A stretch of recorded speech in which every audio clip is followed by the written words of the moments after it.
After discussing the basics of probability theory, let's discuss about two major theorems that are used in probability.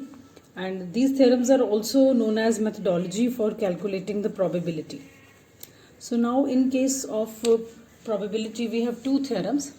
First is the addition theorem, in which we add the probabilities of two individual events. And second is the multiplication theorem. As the name suggests, in this we multiply the probabilities of two events. So now we will discuss these two theorems one by one. Let's start with addition theorem.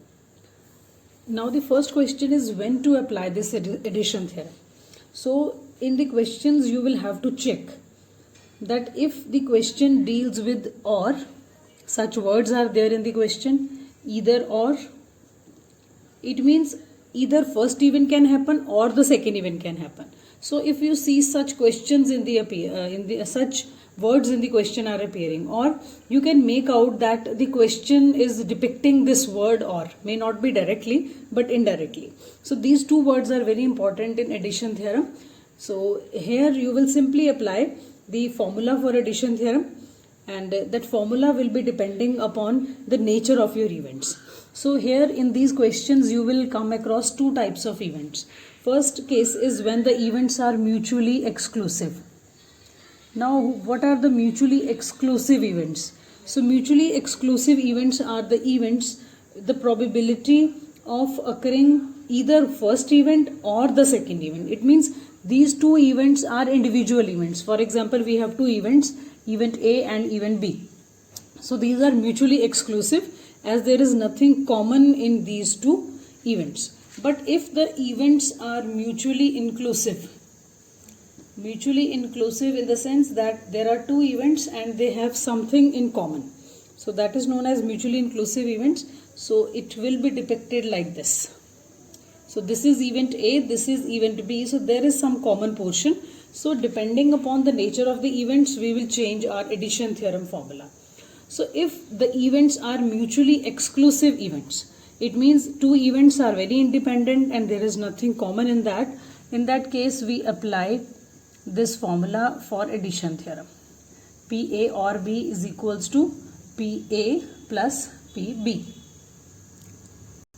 And if, for example, in the question you have three events, then you will apply PA or B or C is equals to PA plus PB plus PC.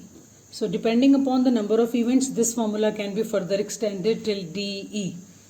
So this formula is very simple. Just check in the question, if OR is applying, just add two probabilities, individual probabilities, to have a combined probability. But in case the events are mutually inclusive means when there is something common in the events. So in case of mutually inclusive events, the formula is little different. It means there is something common. So here we will write PA or B, it is same, is equals to PA plus PB minus PAB. So the common portion has to be deducted from this. Earlier you have seen in case of mutually exclusive event, we were simply adding these probabilities. But when the events are mutually inclusive, we will have to deduct this common portion as well. Now formula will be little more complicated in case of three events. Now in case of three events, it will be PA or B or C. So here we will be writing PA plus PB plus PC, probabilities, individual probabilities, minus PAB minus PBC minus PCA.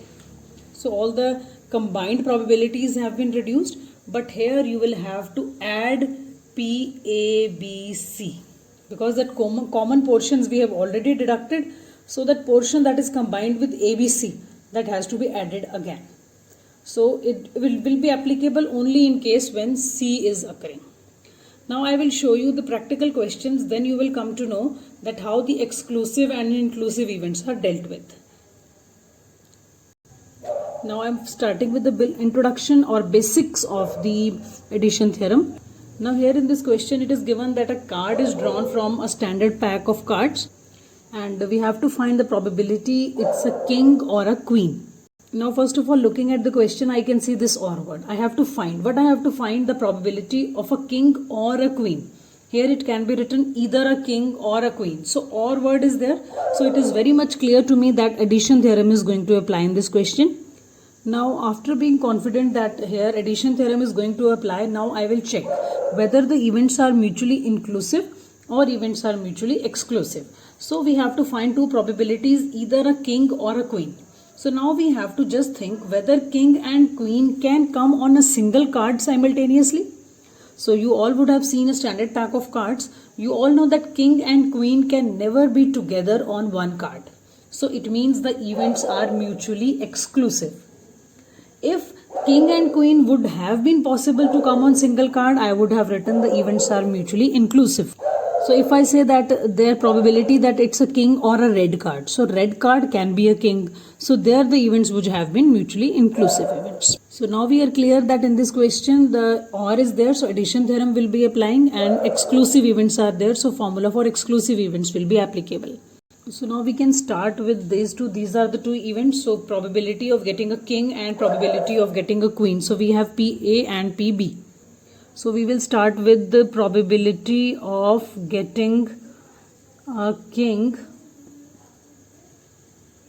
from, you can write from a pack, standard pack. We all know in the standard pack we have 52 cards. This we have done in the previous video also. We have 52 cards in a standard pack. So probability of getting a king, we will denote it with PA. This is our first event, and probability is of getting a king means how many kings are there in a card. So we will apply the same formula, favorable events upon total number of events. So in a card we have 4 kings. So 4 is the favorable event and total events are 52. Likewise, probability of getting a queen. Second event is a queen. So that is our second event. So PB, again applying the same formula, favorable events. How many queens are there in a standard pack? 4. And how many total cards are there? 52. So now you will be writing that the probability we are going to find either a king or a queen. So we will write the full sentence, since the events are mutually exclusive. You have to write there that you have identified that events are mutually exclusive. Therefore, then you will write the question, probability of having a king or a queen. So now we are finally finding this probability with this formula PA or B. Now if the events are mutually exclusive, the formula we wrote was this, PA plus PB. Now we will fill the value. This was PA, 4 upon 52 plus PB. Again it was 4 upon 52. Solving this, it will be 8 upon 52. Now we can further solve this. So you will get 2 by 13. So this will become your answer. So it's a simple question. When you will recognize, the addition theorem will be applied, and then you will check whether the events are exclusive or inclusive. Now let's see one example related to inclusive also. Now I have taken another question related to our previous question only. So here it is written, card is drawn from a pack of 52 standard cards. Find the probability that it's a heart or a queen. So again we have recognized or word is there. We are very much clear that here addition theorem will be applied. Then we will see whether the events are mutually exclusive or inclusive. Can heart and queen be together on the card? Yes, there is a chance that heart and queen, because we know there are 4 suits as we have discussed in the previous video. So queen and heart can be together on one card. So we can say now events are mutually inclusive events. So now we have identified addition theorem will be applied with the inclusive events. Now as we have done the previous question, same we will do. Probability of getting a heart.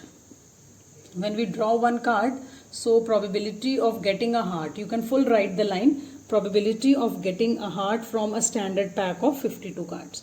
So we know that probability of getting a heart, how many hearts are there in the entire standard pack? there are 13 hearts. We discussed this also. 13, 13, 13, 13. We have 4 shoots. So this comes out to be 13 by 52. Then we will write probability. You have to write full.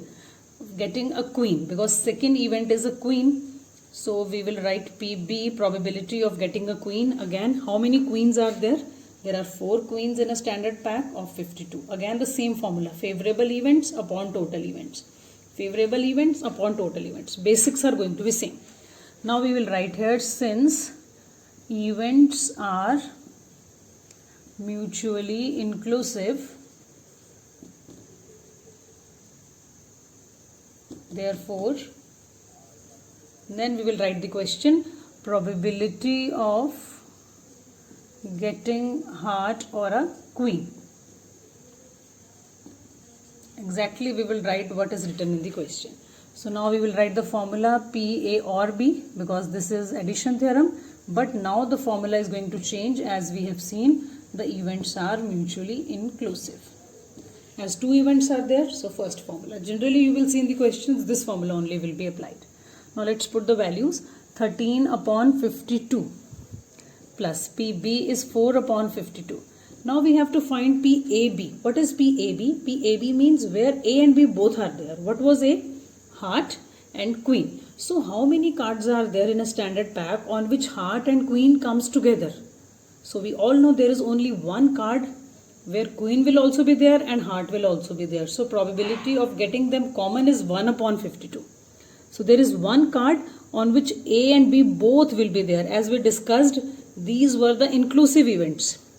And inclusive events, we have to find out the common point. This common point means when they have features of both A and B. So we have to just find out how many cards are there in a standard pack where heart and queen come together. So I know that there is only one card out of total cards. So now you can take the LCM. So it will be 17 minus 1, that is 16 by 52. And finally you will get the answer, that is 4 by 30. So this is the probability of getting a heart or a queen.